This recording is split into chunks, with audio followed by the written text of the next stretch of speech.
All right, everyone, we are back on our Murphy bed project, and as you can see, we've got our wheels going. We have full articulation here of the Murphy bed coming out. And I have kind of the support for the upper shelf in place. So what we're working on now, I'm going to put in the 1/4 inch, or I think the 1/2 inch panel. It's going to go on the top here, or I guess you'd call this the bottom here. I need to make little cutouts for my legs that are going to sit here. I need to make a notch under here for my little LED strip lighting that's going to go back here and then run some wiring. And then I have to cut out and figure out my my cabinet faces for the cabinets that are going to come up like this. And I've got both soft close latches, soft close hinges with little gas springs that are going to help lift this thing up and out of the way. And this is where you're going to put your pillows, extra blankets, that kind of stuff. So you bring this down, you open this up, you get all of your supplies, you go to bed, you can put it back in, it'll be all nice and pretty. And then, yeah, we'll see where it goes. Let's get started.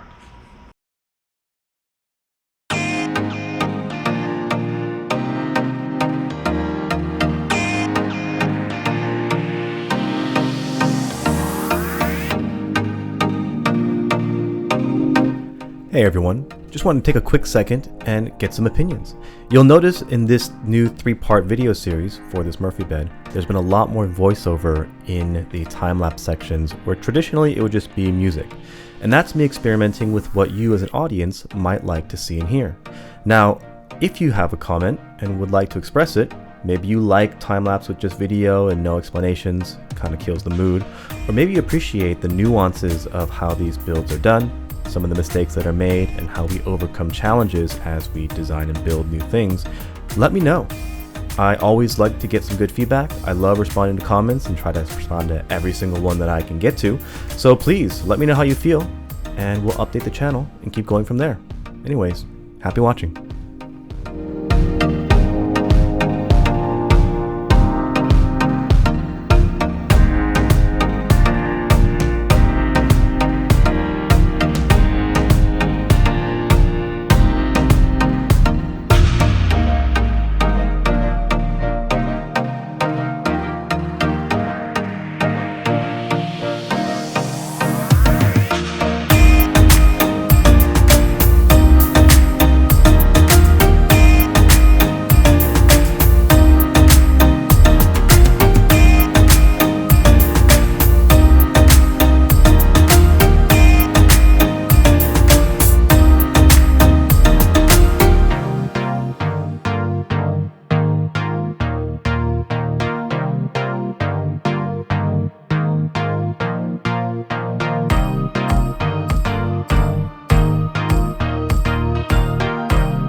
Alright everyone, that is a wrap for this 3-part video. I'm just getting this strapped in and loaded up and moved on to my apartment. Now, funny enough, this fit really well into the apartment I was living in when I was building this, and a couple months later when I filmed this next shot, this is a new apartment and it does not fit into the hallway space in that second bedroom the way I thought it would. It's a bit too wide and a bit too deep. So it is now in our living room, but the hinges work beautifully. The casters are a lifesaver when you're moving this thing around and transporting it in a moving truck, so definitely recommend that. And the lighting I really love. That recessed aluminum channel, the LED lights that we used, and the integrated switch. Not to mention it has a USB input so I can charge my phone while I'm hanging out there. It is awesome. The hinges on the doors work really well with those gas springs. Like I said, cat food, pillows, everything you need to have a great night at home. I loved making this build and I hope you enjoyed watching it too. So anyway, that is a wrap for the video. Of course, let me know what you think about the build, how I can improve it. Something like staining it, yeah, eventually we'll get there. Anyway, thanks for watching.